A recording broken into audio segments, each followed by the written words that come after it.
Miyapur police station పరిధిలోని Aishwarya case ఇప్పుడైతే చాలా కలకలమైతే రేపుతుంది. అయితే ఐశ్వర్య మరణించిన విషయం ప్రతి ఒక్కరికి తెలిసిందే. అసలు ఎలా జరిగింది ఏంటి అనేది ప్రస్తుతం వాళ్ళ తల్లిదండ్రులతోనే మాట్లాడించే ప్రయత్నం అయితే చేద్దాము. అయితే ఐశ్వర్య అనే వ్యక్తి అయితే ఒక యువకుడిని ఇన్‌స్టాగ్రామ్‌లో నమ్మి పెళ్లి చేసుకుంటా అని చెప్పి మోసం చేసి తనైతే మర్డర్ చేయడం అయితే జరిగింది. అసలు ఎలా జరిగింది? అండ్ ఐశ్వర్య కూడా ఎలా ఉండేది? అండ్ ఎలా అతను గుప్పెట్లో పడింది? ఎలా జరిగింది అనేది ఒకసారి వాళ్ళ తల్లిదండ్రులతోనే మాట్లాడించే ప్రయత్నం అయితే చేద్దాము. నమస్కారం అండి. నమస్కారం. మీ నా పేరు పేరమ్మా? నా పేరు రమాదేవి. నా కూతురు పేరు ఐశ్వర్య. చన దసరా ముందు ఫ్రెండ్స్‌తో వెళ్తా అని చెప్పింది నాతోని. చెప్పింది మంచిగానే ఉందని చెప్పింది. ఒకళ్ళ ఇంట్లో నేను లేనప్పుడు ఒక అబ్బాయి బండి మీద బైక్ మీద తీసుకెళ్ళిండు. అయితే మంచిగానే ఉంది. క్రితం 3 సంవత్సరాల కింద మా మా అబ్బాయి చనిపోయిండు. నేను లేనప్పుడు తీసుకుపోయాను. దాంట్లోనే నేనున్నా. ఫ్రెండ్స్‌తోని ఉన్నా కాబట్టి నేనేమి అనలేకపోయినా. ఒక అబ్బాయి చనిపోయిండు. ఉండని ఎక్కడైనా ఉండని ఫ్రెండ్స్‌తోనే వెళ్ళింది కదా అంటే మీకు అనేసి. కూడా ఇంతకుముందు ఒక అబ్బాయి ఉండేవారా? ఒక అబ్బాయి ఉండేవాడు నాకు ముగ్గురు పిల్లలు. ఓకే. పెద్దామె, తర్వాత అబ్బాయి, తర్వాత ఈ పాప, చిన్న పాప ఇప్పుడు. చనిపోయిందా 2001 అబ్బాయి చనిపోయిండు. అవునా? ఇంకా దా భయంతోనే అమ్మాయి 10th పాస్ అయింది. ఇంటర్ ఇప్పుడు 10th పాస్ అయింది. ఇంటర్లో ఒక సబ్జెక్ట్ పోయింది. అది ఇప్పుడు నెక్స్ట్ ఇయర్ అది ఫీజు కట్టిన ఇప్పుడు దాంతో కూడా ఎగ్జామ్స్ ఇస్తా అన్నది. కాలేజ్ చదువుకుంటా అన్నది. కానీ ఇప్పుడు టైం ఇంకా రాలేదు, అది ఎగ్జామ్స్ అంటే టైం ఇది రాలేదు. ఎన్ని రోజుల నుంచి నడుస్తుందమ్మా? అంటే ఇప్పుడు తనని లవ్ చేసిందని అది చెప్పేసి. ఏం అది లవ్ గురించి మనకు ఏం చెప్పలేదు. ఆమె ఫ్రెండ్స్ అనే చెప్పింది. హ్మ్. ఫ్రెండ్స్ అని చెప్పుకొని నమ్మకంతోని తీసుకుపోయింది. ఇలాంటివి ఇదేంటి జరిగింది. ఎప్పుడు జరిగిందంటే 8 తారీఖు వరకు ఆమె నాతోని మాట్లాడింది. ఇన్‌స్టాగ్రామ్‌లో పరిచయం అయింది వాడు. మేము ఉన్నడిది మియాపూర్‌లో, వాడు ఉన్నడిది ఉప్పగూడలో బాబు. ఉప్పుగూడకి సంబంధించిన వ్యక్తి అంట కదా తను. వ్యక్తి హ్మ్. వాడు. మాకు అదే. సంబంధించిన వ్యక్తి కాదు వాడు. తను నన్ను పెళ్లి చేసుకో అని చెప్పగానే పెళ్లి చేసుకుంటా అని చెప్పి నటించడం న- జరిగింది. అది అమ్మాయికి ఫోర్స్ చేశాడనమాట, చేసుకోమనేసి. హ్మ్. చేసుకొని చేయింది. ఆమె మోసపోయింది. ఎందుకంటే ఒక అమ్మాయితోని ఉందని నేను కూడా మోసపోయినా. హ్మ్. ఒక అమ్మాయితోని ఉంది, సేఫ్టీగానే ఉంది. ఎందుకంటే మా అమ్మాయి కూడా నాతోని మాట్లాడుకుంటూ ఉంది. ఫ్రెండ్స్తోని నేను వస్తా, పండుగకు వస్తా అమ్మ అని చెప్పింది నాకు. వస్తా నేను చెప్పింది. దసరా పండుగకు అన్నీ చేసి, నవరాత్రి అన్నీ చేసినాం మేము. వస్తాం మమ్మీ అని చెప్పింది. ఒక అమ్మాయితోని ఉంది కాబట్టి నేను నేను ఆ ఉప్పుగూడలో, మియాపూర్ నుంచి ఉప్పుగూడ నేను పోలేక నాకు అడ్రస్ కూడా తెలియదు. అమ్మాయి పోయేది ఇన్స్టాగ్రామ్లో ఇట్లానే ఫ్రెండ్స్తోని పోయేవాళ్ళు, వచ్చేవాళ్ళు, అంతే తెలుసు నాకు. మరి ఈ సంఘటన ఎలా తెలిసింది మీకు తర్వాత ఇలా వాడే జరిగింది? ఫోన్ చేసి చెప్పిండు. ఏమని? ఏమని చెప్పిండంటే, ఆ రోజే ఇంట్లోనే దండలు ఏమో మార్చుకున్నాము మేము, హ్మ్. పెళ్ళిళ్ళక ఇట్లనే.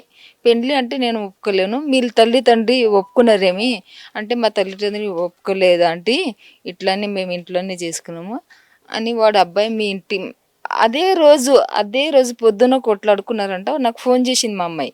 ఫోన్ చేసి చెప్పింది నాకు, ఇట్లా చింటూ అనేటప్పుడు కొట్లాడిండు. ఫోన్ చేస్తే లిఫ్ట్ చేస్తే ఆ పిల్ల ఎవరు ఇంట్లో ఉంచుందో ఆ అమ్మాయి కళ్యాణి పిల్ల లేపి ఈమె పండుకుందంట. ఆమె లేపినాక ఈ బాగా టార్చర్ పెట్టిండు మా అమ్మాయికి. హ్మ్. ఈ బాబు ఫోన్ ముట్టకూడదు, ఏం చేయకూడదు. ఈమె ఫోన్ పలగొట్టిండు, సిమ్ ఇరగొట్టిండు. మళ్ళీ ఫోన్ చేయకుండా నేను ఫోన్ చేస్తుండే, ఎక్కడున్న నా అమ్మాయిని ఆమెకు ఫోన్ చేస్తే ఎవరితోని మాట్లాడినావు, ఏం చేయకముందే అనుమానం పడేవాడు వీడు. హ్మ్. మాకు తెలియదు అది. లాస్ట్ మూమెంట్లో తెలిసింది, వాడు చెప్పిండు. ఇట్లా నేను ఉండగానే ఈమె చాటింగ్ చేసి అది చేస్తుండే, నేను ఫోన్ పలగొట్టిన ఫోన్. వాడు వస్తేనే వాడు వస్తేనే నేను ఫోన్ మాట్లాడాలి. వాని ఫోన్లో మాట్లాడితే ఫోన్ ఆమె కాన్ఫరెన్స్ కాల్లో అంత అనుమానం పిల్లకి. ఆహా! అంత తెలివి రాలేదు, ఎట్లా రావాలి అదే అమ్మాయి చూస్తున్నాము పెట్టుకున్నది. గదా! అతనెలా అనుమానించేవాడు అనంటే, ఆమె సిమ్ ఏదైతే ఉంటుందో సిమ్ ఇరగ్గొట్టడము, తన ఫోన్ పలగొట్టడము. సో, ఎవరైనా కాంటాక్ట్ కావాలి అంటే ఇతని ద్వారానే కాంటాక్ట్ కావాలి. ఇతను ఒకవేళ వేరే దగ్గర ఉంటే గనక కాన్ఫరెన్స్ పెట్టేవాడన్నమాట.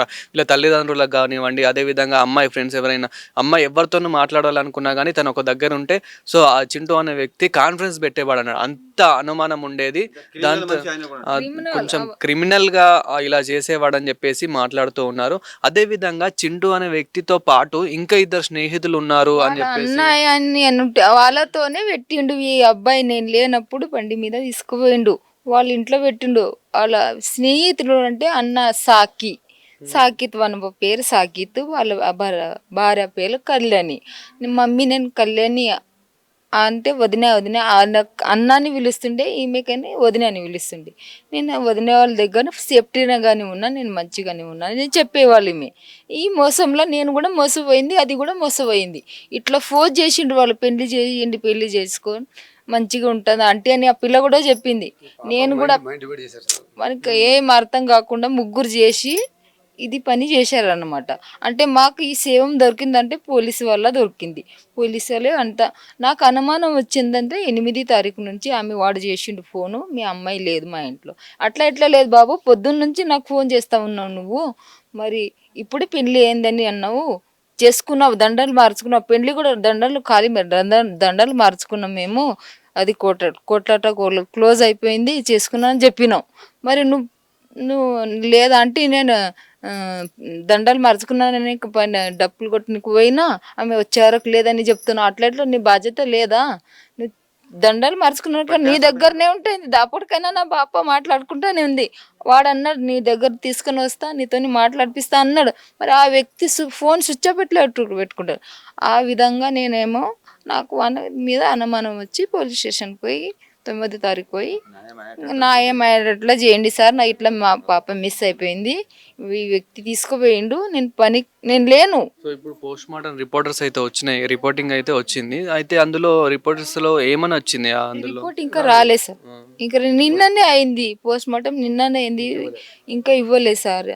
వాళ్ళే ఇస్తా అని చెప్పిండ్రు.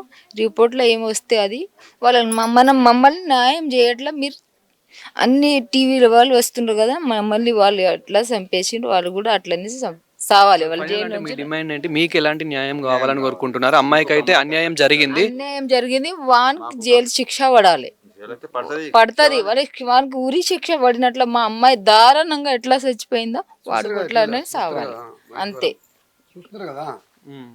మా పాపకు ఎంత హింస పెట్టిండు. తను వచ్చేసి అయితే తన అమ్మాయి వాళ్ళ తండ్రి అశోక్ అనే వ్యక్తి. సో ఎలా జరిగింది అయితే మీకు కూడా ఇప్పుడు ఎలా మీరేం కోరుకుంటున్నారు? అంటే మీ ఏం న్యాయం కావాలనుకుంటున్నారు? ఇప్పుడు నా పాప పోయింది అంటే ఇంకో వేరే పాపకి ఇట్లా పరిస్థితి రావద్దు. ఇంకా పాప వస్తే కూడా నాకు భయం. ఇంకొక పాప ఉంది, జాబ్ చేస్తే, చిన్న జాబ్ చేస్తుంది పాప. మాకు భయం, ఇంకా వాడు వస్తే ఇంకా ఏం చేస్తాడు, ఎందుకంటే వాడు బెదిరించిండు నాకు, నిమిషంలో బయటికి వస్తా అని చెప్పిండు. కానీ పోలీసు వాళ్ళు అట్లా రానియమమ్మ, మేము వాళ్ళు జైలు శిక్ష పడినట్లా చేస్తాం మేము, పోలీసు వాళ్ళు అన్నీ చెప్పిండ్రు మమ్మల్ని. దానివల్ల మేము ఏమీ అనలేకపోయినాము. మీరు వస్తున్నారు కాబట్టి ఇది అది సిచ్యువేషన్లో కూడా లేము, ఇది ఇచ్చే సిచ్యువేషన్లో కూడా లేము. ఇది మేము కాబట్టి మా పాప దొరికింది. దానివల్ల మేము చాలా సహకారం మాకు పోలీస్ డిపార్ట్మెంట్. ఎప్పుడు కంప్లైంట్ ఇచ్చారు? శనివారం 9 తారీఖు ఇచ్చాను. వాడు ఇచ్చిండు, ఫోన్ చేసిండు, మా మీదనే దబ్బేసే వాళ్ళు చేసిండు. కానీ మేము నమ్మకం వాళ్ళ మీదనే అనుమానం ఉంది కాబట్టి నేను పోలీస్ స్టేషన్కి పోయి కంప్లైంట్ ఇచ్చినాక వానితోని పోలీసులతో మాట్లాడిపించిన. వాడు రమ్మన్నాడు, పొద్దున్న రమ్మన్నాడు, నేను వస్తాను, నేను ఏమీ చేయలేను, నాకు ఎందుకు భయం అని. వాడు రాలేడు, ఫోన్ స్విచ్ ఆఫ్ పెట్టుకున్నాడు. ఎప్పుడైనా చెప్పిందా అంటే అమ్మాయి నేను ఇన్స్టాగ్రామ్ లో ఒక అబ్బాయిని లవ్ చేశాను? లవ్ అని అంటలేదు, ఫ్రెండ్స్ అని చెప్పింది. ఫ్రెండ్స్ వాళ్ళ ఇంట్లోని పోతా ఫ్రెండ్స్ అని చెప్పింది, అంతే మాకు తెలిసింది. అయితే దానివల్ల ఏమైందంటే పోలీసు కంప్లైంట్ అయితే వాళ్ళు సండే రోజు సాటర్డే రోజు వాళ్ళ పట్టిరు కోట్ల వాళ్ళే పట్టుకొని పోలీస్ స్టేషన్కి ఫోన్ చేస్తే ఇక్కడ నుంచి పోలీసు బోల్ తీసుకొచ్చి అక్కడ ఇంటర్గేషన్ చేస్తే అప్పుడు మేమే కొట్టినామని చెప్తే ఏడా పడేసినావు బేడా అని లంచ కొడకని చెప్పి తీసుకుపోతే ఆడ వాళ్ళు చూపి అంటే వాళ్ళు చూపారు కదా, మొత్తం కంపెనీసిపోయినాడు, కూలిపోయింది. అది శవం అనేది వారం క్రితం ఆ రోజే దారుణంగా చంపేసిండు. వాడు ఒప్పుకున్నాడు అనమాట, నేను ఇట్లా చేసినని ఒప్పుకున్నాడు. ఎందుకు చంపిన? నీకు నచ్చకపోతే నా దగ్గర తీసుకువచ్చాడుండే, నీకు నచ్చకపోతే నువ్వు నమ్మకంతో తీసుకుపోయినా దానికి ఏమి తెలివి లేదంతా. నువ్వు పెద్దవాళ్ళు, నీకు నచ్చకపోతే నా దగ్గర ఎవరు కూతురు వాళ్ళ దగ్గర విడిచిపెట్టే బాధ్యత నీది ఉంటుంది. ఇంకా నేను ఉన్న మియాపూర్లో, నువ్వు ఉన్న ఉప్పుగూడలా, నేను అంత దూరం రాలేకపోయినాను. నేను ఆల్రెడీ ఒక అబ్బాయి పోయింది, దాంట్లో నేను ఇది వరకు మనసులో లేలేను. 2 అమ్మాయిలు ఒక అబ్బాయి, ఒకటే అబ్బాయి ఉండేనాను. ఆ అబ్బాయి పోయిండు కాబట్టి 2 అమ్మాయిల మీద నేను ఉన్నా. ఇప్పుడు ఇంకొక అమ్మాయి ఉంది కదా, తను ఏం చేస్తారండి? తను ఒక చిన్న జాబ్ చేస్తుంది అనమాట. ఆమె జాబ్ చేసేట ఆమె బయటికి, మా ఆయన ఏమో స్కూల్ పిల్లలు తీసుకొని, నేనేమో ఇండ్లలో పని చేసే ఒకటే అమ్మాయి. ఇప్పుడు చదువు ఒక సబ్జెక్ట్ పోయిందని ఇంట్లోనే ఉండేవాళ్ళమే. ఇంకా పనికి పోవాలంటే ఏజ్ కావాలి అని షాప్లలో పనికి ఏడన్నా పైసా ఉంటే ఏజ్ కావాలి దానికి.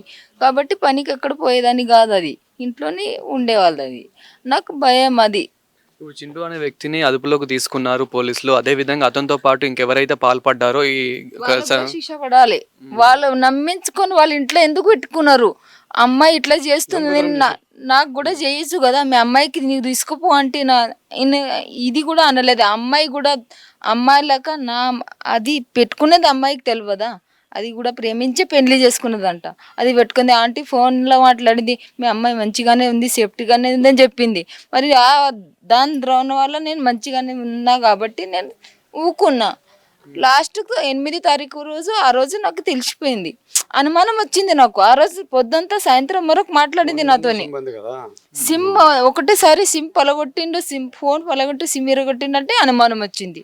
వీడే చేసిండు నాడు. తప్పకుండా మీకైతే అన్యాయం, మీకు న్యాయం జరగాలి. మీకు న్యాయం జరుగుతుందమ్మా. మా మీడియా తరపున కూడా మీకు న్యాయం జరిగేలానే చూస్తాము. పోలీసు వాళ్ళే తరపున నుంచి అది సేవం లేకుండా బొక్కలు దొరికినాయి.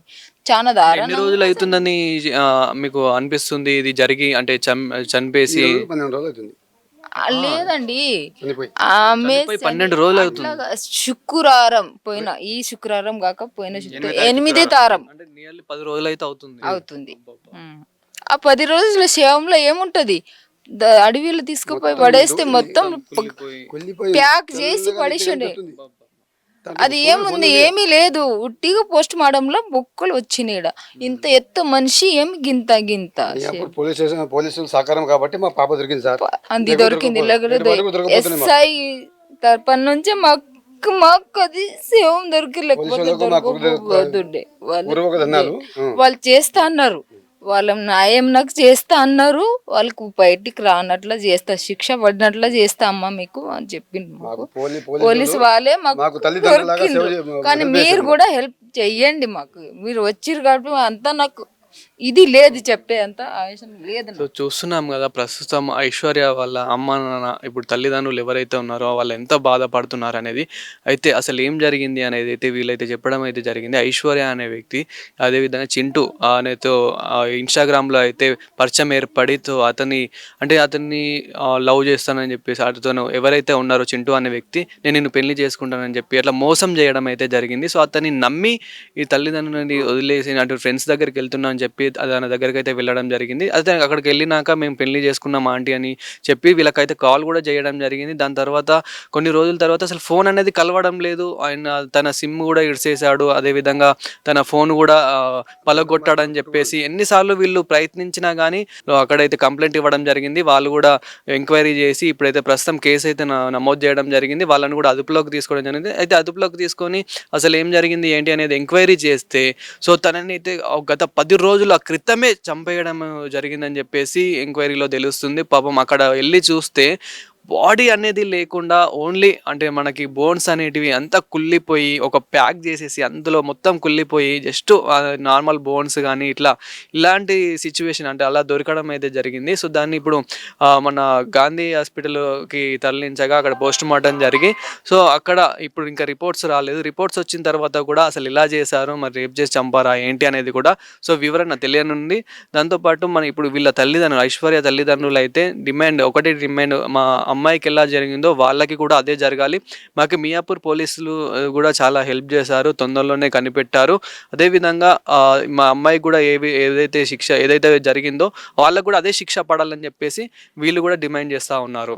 సో మియాపూర్లోని ఐశ్వర్య కేసు అయితే ప్రతి ఒక్కరికి తెలిసిందే. అయితే అసలు అతను ఎలా చనిపోయింది, అతను చింటూ అనే వ్యక్తి అసలు ఎలా చంపేశాడు ఏంటి అనేది ఒకసారి తను ఎలా అసలు అంతకుముందు కూడా ఎలా ఉండేది ఏంటనేది ఐశ్వర్య గారి పెద్ద నాన్న గారి ప్రస్తుతం మనతో పాటు అయితే ఉన్నారు. నమస్తే అండి. నమస్కారం. మీ పేరు? నా పేరు రఘునాథ్ సార్.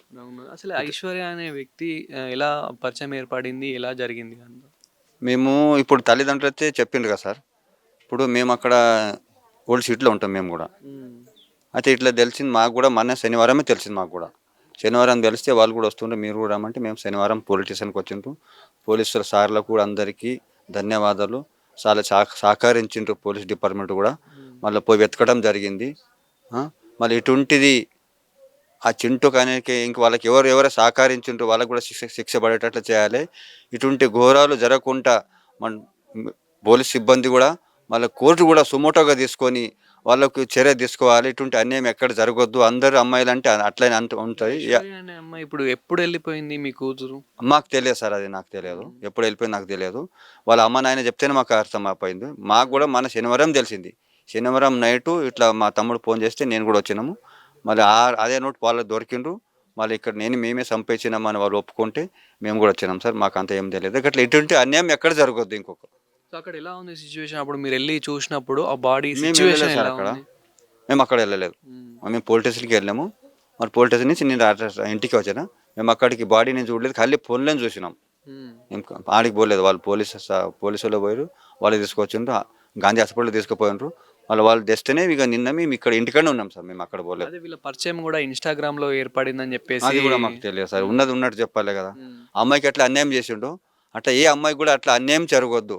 అదే మాకు పోలీస్ డిపార్ట్మెంట్కి అయినా ప్రభుత్వకి అయినా ఇటువంటి ముఖ్యమంత్రి రేవంత్ రెడ్డి కూడా ఇటువంటి చర్యలు తీసుకోవాలి. హోమ్ మినిస్టర్ కూడా అందరికీ ఇట్లా అన్యాయం జరగొద్దని, నిజమైన వాళ్ళకి న్యాయం జరగాలని మేము పోలీస్ డిపార్ట్మెంట్కు హోమ్ మినిస్టర్కి అయినా ముఖ్యమంత్రి రేవంత్ రెడ్డికి అయినా మేము వేడుకుంటున్నాం సార్.